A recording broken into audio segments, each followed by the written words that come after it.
In part 1, we saw Washington pull off a Christmas miracle. But let's be real, the celebration didn't last long. He couldn't actually hold on to Trenton or Princeton. Instead, he had to retreat to the hills near Morristown just to survive the harsh winter. Then came 1777, the year that changed everything. We're talking about the single most critical turning point in the entire Revolutionary War, the Battle of Saratoga. By this point, the war was a grind. After more than 200 skirmishes, both sides were totally drained. The British decided they needed a knockout blow, one massive shock to end the war. Their plan? A classic pincer movement to crush the rebels from both sides. Here's the blueprint. General Howe would march up the Hudson River from New York City to Albany. At the same time, another British force would march down from Quebec. They'd meet in the middle, squeezing the Continental Army until it popped. Leading the northern force was Gentleman Johnny, Burgoyne. He was brimming with confidence, sure of an easy win. But things were about to go horribly wrong. You see, General Howe was supposed to move north to meet him. Instead, he went rogue. He marched south to attack Philadelphia. This left Burgoyne completely stranded in the northern wilderness, marching his men straight into a disaster without any backup. So why on earth did Howe ditch the plan? In his mind, capturing Philadelphia, the rebel capital, was the checkmate move. He thought if he took the city, the war would end right there. And that was the fatal flaw of the British Army. No unified command. Every general was fighting his own war, chasing his own glory, instead of working together as a team. General Burgoyne's army, marching from the north, paused to set up camp in Saratoga instead of pushing through to Massachusetts. That was his mistake. The rebels, who had been on the back foot, saw an opening and scrambled fast to flip the script. Washington ordered troops down from Montreal to Saratoga, but they didn't line up in an open field like gentlemen. Now, they used the dense forests to their advantage, turning the terrain into a weapon. While the British stood in formation, the Americans hid behind trees, unleashing chaos. This wasn't just spray and pray. They deployed elite sharpshooters, men who lived and breathed marksmanship. These guys could pick off a target from a distance that seemed impossible to the British, and they played dirty. They specifically targeted the officers to decapitate the British command structure. But the real game changer was the hardware. The British carried the standard Brown Bess musket. The Americans? They were packing the Kentucky long rifle.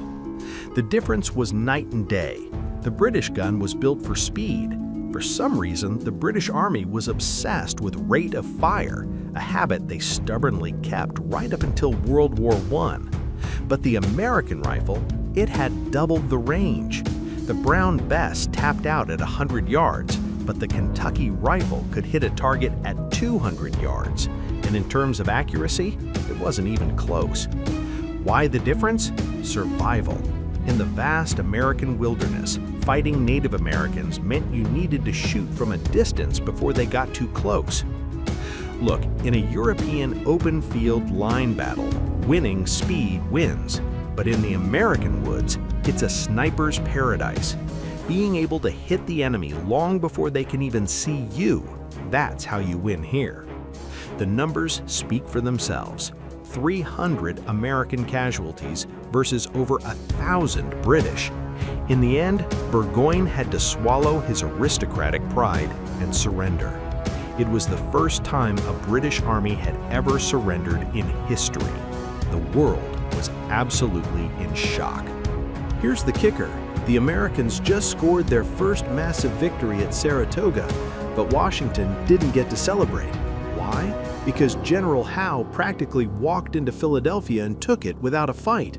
The Congress had to flee to York, Pennsylvania. In today's terms, Washington had just lost the capital city. Howe had been on a winning streak since Long Island, but he couldn't land that final knockout blow. He was getting confused. He thought, I took their capital. This should be over. Why aren't they quitting? What on earth do I have to capture to win this war? The Continental Army was baffling. They weren't growing, but every time Howe crushed them, they somehow bounced back. It must have felt like fighting a zombie army that just wouldn't stay dead. The Long War was a nightmare for Britain. Shipping an army across the Atlantic cost a fortune, and if they needed reinforcements, it took months. If those ships were late, an entire army could be wiped out. That logistical nightmare is exactly why Howe was forced to play it safe over and over again. But Washington wasn't exactly happy either. He looked at his troops and saw a mess, a ragtag group with no discipline and low morale. He honestly didn't know if they could actually do anything. So, in the brutal winter of 1777, Washington gave up on Philadelphia and retreated west to a desolate spot called Valley Forge. He hunkered down there to build a winter camp with about 8,000 to 10,000 shivering men.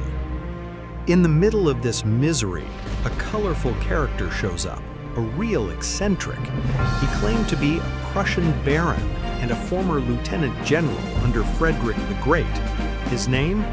Friedrich William Augustus Heinrich Ferdinand von Steuben. Yeah, try saying that 3 times fast. To put it in perspective, his name sounds like someone just mashed up every great general in history, like calling himself Alexander, Hannibal, Caesar, Napoleon, Rommel. Now, he was in the Prussian army, but he was actually just a captain, not a general. He essentially padded his resume to convince Congress he could fix their army. To most, he looked like a total fraud, but one man saw his true potential: George Washington. Steuben fixed the nuts and bolts that Washington couldn't. He wrote the drill manual from scratch. But here's the genius part. He didn't force the robot-like Prussian discipline on them. He knew he was dealing with free men, so he adapted the strict European drills to fit the American spirit. He famously said, "In Prussia, you say, 'Do this,' and the soldier does it. But here, I am obliged to say, 'This is the reason why you ought to do this,' and then he does it." Now, he didn't turn them into a force superior to the British overnight, but he gave them tactical discipline. He gave Washington options on the battlefield that he never had before. Even when they lost or retreated, they didn't fall apart anymore. The soldiers felt the difference. Confidence started to build, and slowly, Congress got its act together regarding supplies and the draft. An army isn't just about winning battles, it's about growth. You can be winning, but if your veterans are dying, your best officers are gone, and you're running out of ammo, the soldiers start to panic. But the Americans were the opposite. They were losing battles, yet they were leveling up. Better training, better officers, better supplies. A learning army like that doesn't lose hope. Step by step, they were becoming a real threat.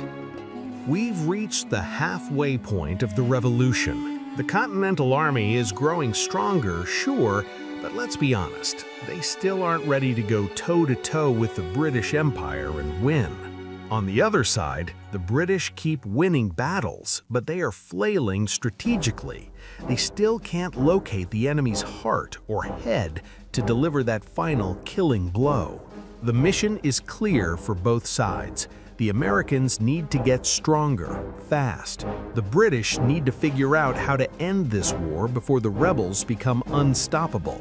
It is a race against time. This high-stakes tension sets the stage for round 3 of the war. And trust me, under this kind of pressure, both sides are going to make desperate mistakes and face brutal struggles. We'll look into this story next time.